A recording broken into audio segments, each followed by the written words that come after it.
Kaya naman pala ganun kamura dahil madali lang pala talaga gawin ito. Kumbaga sa iba, tubong lugaw ka dito. Dahil maliban sa affordable na pangmalakasan pa ang lasa. Bumili pala ako na 1 kilo ng glutinous rice. Pero dahil sobrang dami, halos 3/4 nga lang ang ginamit ko dito. Ibababad pala natin ito sa tubig ng halos 1 oras. Kaya bago natin gamitin ay hugasan muna natin ito ng maigi. Pagkatapos ng 1 oras na pagbabad ay isa lang muna natin ito. Sa isang kawali ay nilagay ko na nga itong coconut milk. After nun ay naglagay na rin ako ng asukal at konting asin, pampalasa lang. Pagkatapos natin malagay lahat ng kakailanganin natin dito na pampalasa ay haluin lang natin sila ng maayos. Isusunod naman nating ilagay ang mga bigas. Kung mapapansin nyo nga, pagkatapos nating ibabad itong mga glutinous rice doon sa tubig ay medyo umalsa siya at dumami pa talaga. Medyo nagdalawang isip pa nga ako dyan, sabi ko sana kalahating kilo na lang pala ang niluto ko. Haluin lang natin ng maayos itong glutinous rice natin hanggang sa magiging half cook siya katulad nito. Nang sa gayon ay saglitang pakuluan na lang ang gagawin natin mamaya pag naibalot na natin sila isa-isa. Speaking of pagbabalot pala mga mare, dito natin sila ilalagay. Pinagugupit ko na nga itong mga dahon ng saging na dito pa namin kinuha sa likod ng aming bakuran. Kailangan din pala natin itong painitan sa apoy mga mare para hindi siya ganun kabilis mapunit pag yun ay nilagyan natin ng bigas. Kung medyo metikalosa ka sa kalinisan, pwede mo pa namang punasan yan pagkatapos. Kita nyo na kung gaano kadami ang babalutin ko. Hindi ko talaga ina-expect na dadami ng ganyan yan. Feeling ko tuloy hindi magkakasya itong mga dahon ng saging na pinangkukuha namin dyan sa labas. So binalot ko lang yan ng ganyan. Wala namang exact measurement yung paglagay dyan sa may dahon ng saging. Pero kung gusto mong medyo malaki,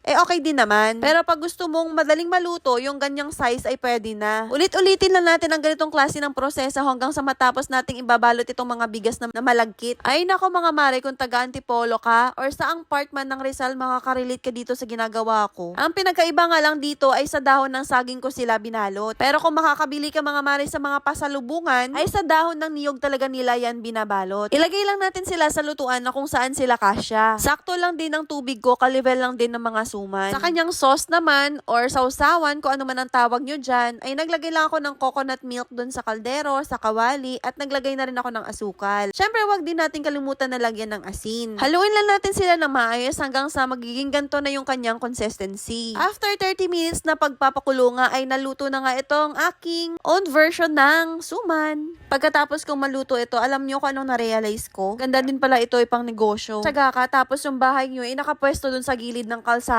Ako mare, ito na yung sign na kailangan mo nang magnegosyo. Na mo problema ka kung ano ang mapagkukunan mo ng extra income. Ang tanong, walang puhunan. Naku be, sa negosyong ito, hindi ka mumumuhunan ng malaki. At pwedeng-pwede ka magsimula kahit 100 pesos lang yung puhunan mo. Mahirap ang pwesto, di ilako mo sa iyong mga kapitbahay. Ika nga nila, pag gusto mo may paraan, pero kung ayaw mo, marami kang dahilan.